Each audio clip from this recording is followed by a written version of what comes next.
Internacional con Atilio Borón.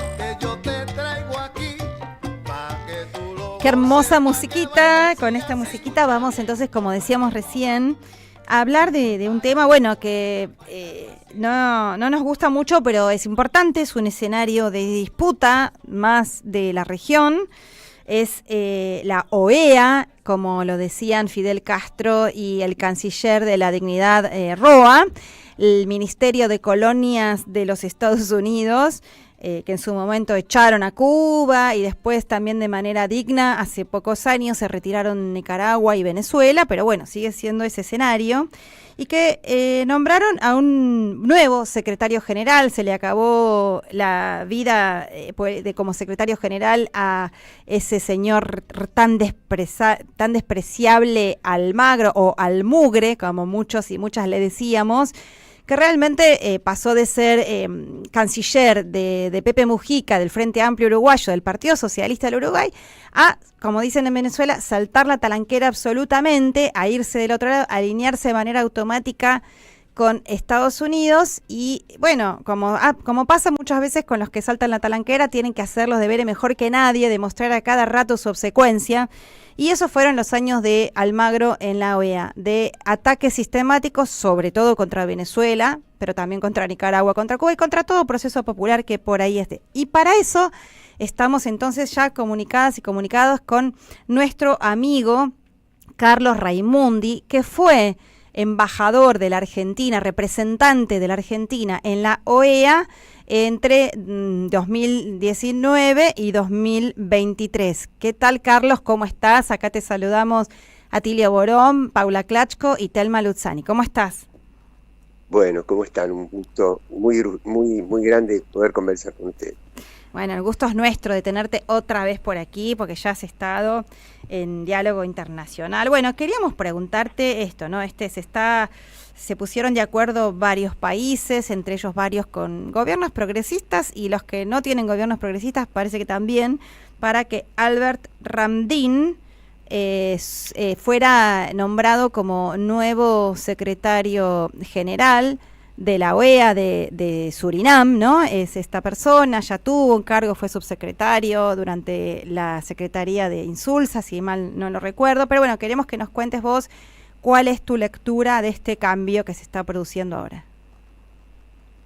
Bueno, mira, Paula, primero decirte que ustedes ya lo saben, pero para mí, en línea con lo que ustedes estaban comentando de la centralidad que hoy toma el antiimperialismo y el antifascismo como prioridades para la región, yo no creo en la OEA, ¿no? Pero no creo en la OEA por una razón pero muy sencilla, porque de los 32 países que están activos en este momento, 2 son de la OTAN.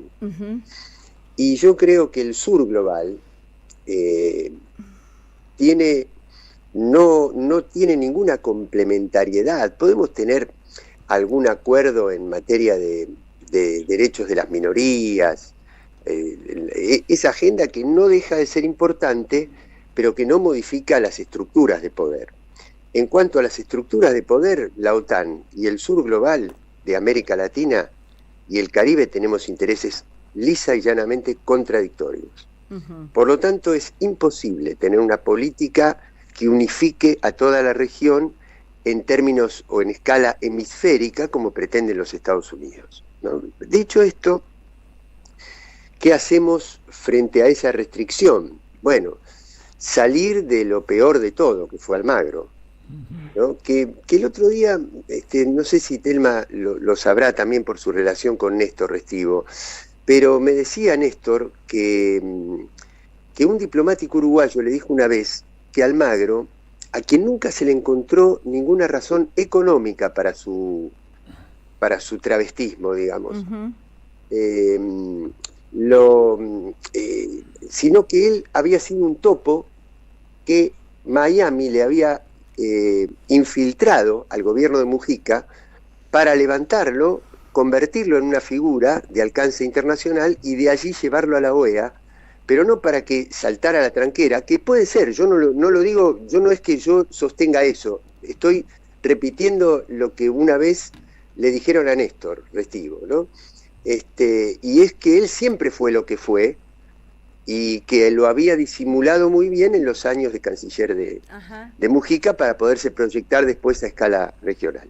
Pero vamos a la actualidad. Mira, a mí me tocó ver cómo el Caribe y algunos países centroamericanos, podría decirte República Dominicana, que está en el Caribe pero que no forma parte de las Antillas, de esos países más pequeños, muchos de habla inglesa, fueron forjando una unidad, cosa que América del Sur no hizo, porque ellos priorizaron sus intereses y no las características ideológicas de cada gobierno, porque allí hay gobiernos de derecha, hay gobiernos de centro, hay gobiernos progresistas como San Vicente y Granadinas, Barbados, Martinica. Bueno, entonces priorizaron. ¿Por qué priorizaron sus intereses? Porque sufrieron muchísimo y la pandemia consolidó, acentuó ese sufrimiento, porque ellos no tuvieron vacunas, no tuvieron ingresos por turismo y tuvieron desastres naturales terribles. Y la OEA se olvidó de ellos. Y Estados Unidos también se olvidó de ellos. Después de la caída del declive de Petrocaribe, el Caribe no tuvo ayuda. Claro. Entonces fueron forjando una unidad.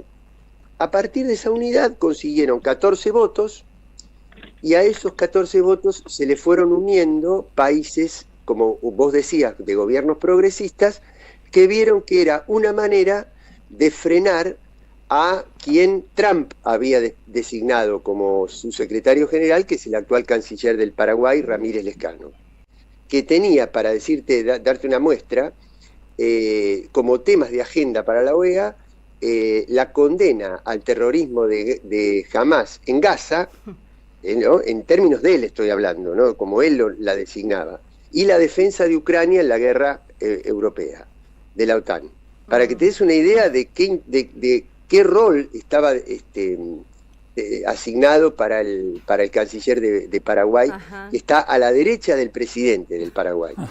Por lo tanto, esto fue una salida que no garantiza una transformación profunda, pero que por lo menos le pone freno a lo peor, ¿no?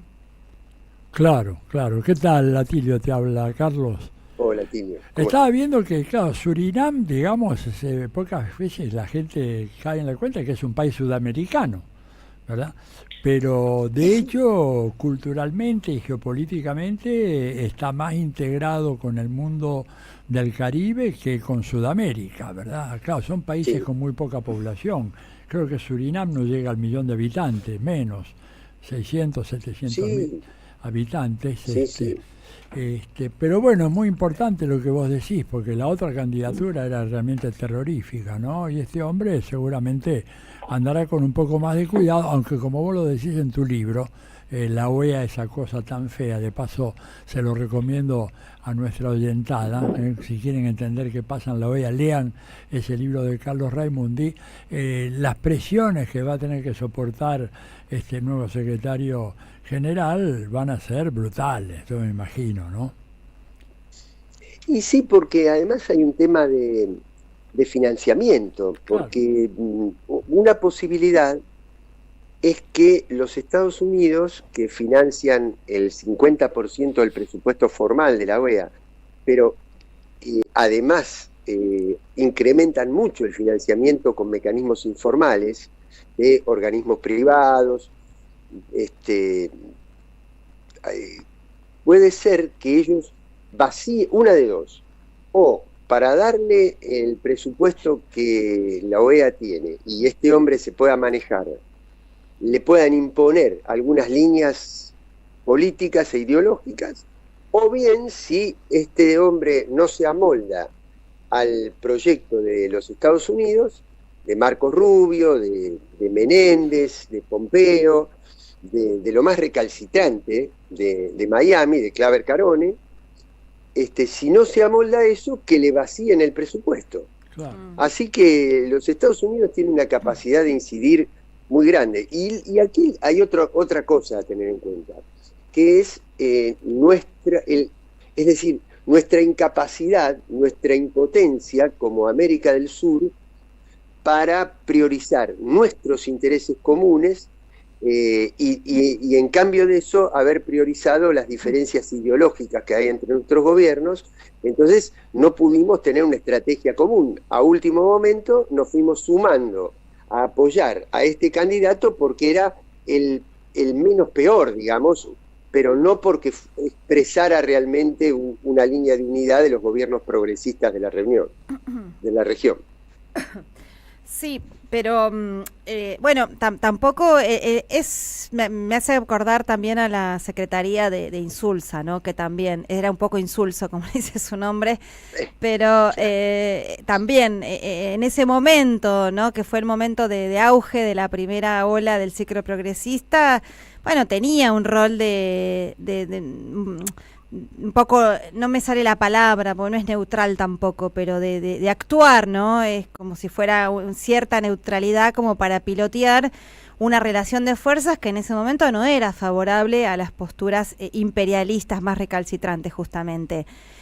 Ahora también, tal vez este nombramiento de alguien así, porque bueno, no le vamos a pedir peras al olmo y no vamos a pensar que en la OEA van a poner un secretario general que sea latinoamericanista, no sé, revolucionario, nacional, popular, ni nada por el estilo, pero bueno, por ahí sí Estados Unidos tuvo que aceptar que esté un tipo que pueda por lo menos tolerar que en la región hay gobiernos progresistas, hay una disputa con los intereses imperialistas, y bueno, tendremos que ser capaces de generar por fuera de la OEA, de reforzar las instancias de integración que todavía vienen un poco flojas. Vamos a ver qué pasa cuando ahora Petro tome la presidencia pro tempore de la CELAC. Y bueno, ¿qué mirada tenés en ese sentido? Bueno, mira, primero, vos fijate, Paula, que en la etapa de Insulsa convivían Evo, Correa, Chávez, Lula y luego Dilma, Néstor y Cristina, bueno, y así, ¿no? Lugo estuvo en Paraguay, el Frente Amplio gobernaba el Uruguay. Y aún así, con todo lo que intentó hacer la OEA, no se pudo frenar el primer golpe blando en la región, que fue el de Mel Zelaya. Me acuerdo que viajaron varios presidentes, Cristina viajó a la OEA en ese momento, y no se pudo frenar. Quiere decir que la presencia de gobiernos progresistas puede alcanzar para, como vos decías, en este caso, neutralizar a Trump. De allí a construir algo realmente que tenga sentido para la región es muy, muy difícil. Entonces, pero sí frenaron, ¿te acordás, Carlos? Un año antes, vos decís el 2009, pero un año antes, en 2008, sí se frenó, aunque más por no en la OEA, pero sí por la unidad de los presidentes progresistas, se frenó el intento de golpe de Estado contra Evo Morales, ¿te acordás? El intento secesionista, eso fue en 2008. Evo, contra Correa, el golpe contra policial, Correa en 2010, eso se sí sofocó se logró. El conflicto fronterizo cuando muere un dirigente de la FARC en territorio de Ecuador, con la terrible presencia de Néstor, de Tayana, me acuerdo en ese momento. No, por supuesto, pero no era la OEA la que tenía ese protagonismo.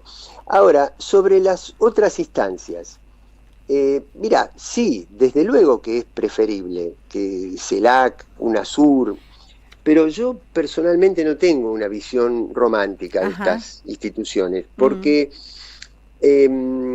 vos fíjate que en este momento la presidencia de la CELAC la tiene Xiomara Castro, y al haber gobierno, digamos, la OEA, que tiene casi 80 años de existencia, tiene estructuras, oficinas en los distintos países, una plataforma burocrática muy fuerte, un financiamiento muy grande, ha construido a partir del TIAR, mecanismos de defensa, a partir de la CIDH, mecanismos de derechos humanos. Entonces, estas nuevas organizaciones no tienen la fuerza como para ocupar el lugar alternativo de la OEA, y menos todavía cuando han decidido actuar por unanimidad, con lo cual un gobierno de derecha que te vacíe la unanimidad ya resiente la fuerza de las decisiones que se toman. Entonces, yo creo que hay que construir este tipo de organismos alternativos, pero un organismo multilateral no es otra cosa que el reflejo de las posiciones que adoptan los países que lo forman. Claro. Por lo tanto, lo que hay que construir es hegemonía de gobiernos populares en la región, y a partir de allí tendremos organismos regionales que también tomen las medidas que tienen que tomar. Y sí, absolutamente que sí, y en Argentina nos toca muchísimo, ¿no? Por un país tan importante, así que tenemos que empezar por luchar aquí en casa. Telma, ¿tenés alguna pregunta para hacerle a Carlos? Carlos, no, lo quiero saludar, muy interesante, como siempre, su posición, y acuerdo con él en esto de casi la inutilidad, salvo para el imperio de este tipo de organización, ¿no? Por ahora, mientras me parece que la integración regional y continental está muy debilitada, y en ese sentido creo que todavía hay bastante por hacer. Sí, así es. Carlos, bueno, te hago la última pregunta. Gracias, Sí, no, adelante, ¿qué decías? No, porque creo además que, bueno, en Argentina esto, cuando converja el malestar social que sufrió el otro día un cimbronazo fuerte con la marcha, y en la cuestión macroeconómica, que también está pero muy débil, nosotros nos vamos a tener que volver a hacer cargo del país y a diseñar una política internacional, una política exterior alternativa. Ahora, en el mientras tanto, para reparar todos los daños que está causando Milei, me parece que es muy importante mantener muy fluidos lazos con los países BRICS, con los países limítrofes, Mercosur, UNASUR, a través de las provincias, a través del CFI, a través de los sindicatos, a través de los institutos de formación política. ¿Para qué? Para ir llenando, aunque sea parcialmente, ese vacío que ha dejado la destructiva política exterior de Milei a nivel del gobierno nacional, ¿no? La diplomacia y de los crear pueblos. Hegemonía, como vos bien decís, ¿no? Y crear hegemonía. Así es. Que no logren ellos crear una hegemonía. Carlos, y te hago esta última consulta. A ver, ¿cuál es tu opinión? Algo que no hicieron en los gobiernos progresistas, que sí los revolucionarios después, en su momento, y que te pregunto cuál es tu visión en este nuevo momento, en esta nueva etapa, y si eventualmente pudiéramos volver a tener un gobierno nacional, popular en Argentina. Tu visión es que se tienen que seguir prestando a ese escenario del Ministerio de las Colonias, esa cosa tan fea como llamás vos en tu libro, que es la OEA, o tienen que salir los gobiernos progresistas. Decíamos antes que a Cuba la echaron, nunca quiso volver, y a Nicaragua y Venezuela se retiraron dignamente de eso que era una usina de ataque a esas experiencias. ¿Cuál es tu visión? ¿Se tendrían que retirar los países con gobiernos progresistas? Pero sé que es difícil y que no todas, inclusive no todas nuestras compañeras y compañeros piensan que hay que retirarse, pero yo creo que sí, y si lo hiciéramos en conjunto, varios países, sería mucho mejor. Mira, Paula, yo creo que viste que, bueno, vos misma tenés el libro con Atilio, Segundo Tiempo, ¿cómo es que se llama? Segundo Turno, ¿no? El segundo turno. Sí. Y Álvaro García Linera también ha hablado de las oleadas, ¿no? Ahora, y yo tomando las palabras de Álvaro, ¿no? Él dice, la primera etapa fue virtuosa, la segunda fue más administrativista, dice, el administrar lo que había. Ahora, la tercera ola progresista va a tener que ser revolucionaria o no será. Es decir, si volvemos de nuevo a amagar hacernos odiar, pero sin tocar las estructuras de poder, y no ir a fondo en tocar los intereses de la dependencia financiera, del comercio exterior, de la guerra cognitiva, etcétera. No hay tercera ola progresista, por más que ganen gobiernos que se pinten un cartelito que diga somos de izquierda. Sí, Bien. son los desafíos que tenemos en este momento. Bueno, Carlos, te agradecemos mucho. Le decimos a la audiencia que adquieran el libro si quieren saber más de la OEA, vista desde adentro, desde las entrañas del monstruo, por quien fuera representante de la Argentina allí. Pueden conseguir el libro de Carlos Raimundi, que estamos ahora entrevistando, que se llama Mis años en la OEA, esa cosa tan fea. Así que, bueno, te agradecemos muchísimo esta participación en Diálogo Internacional. Un gran abrazo y gracias, Carlos. Un abrazo grande. Abrazos. Bueno, era Carlos Raimundi y vamos a una tanda y enseguida volvemos con más Diálogo Internacional. Somos Radio AM 530.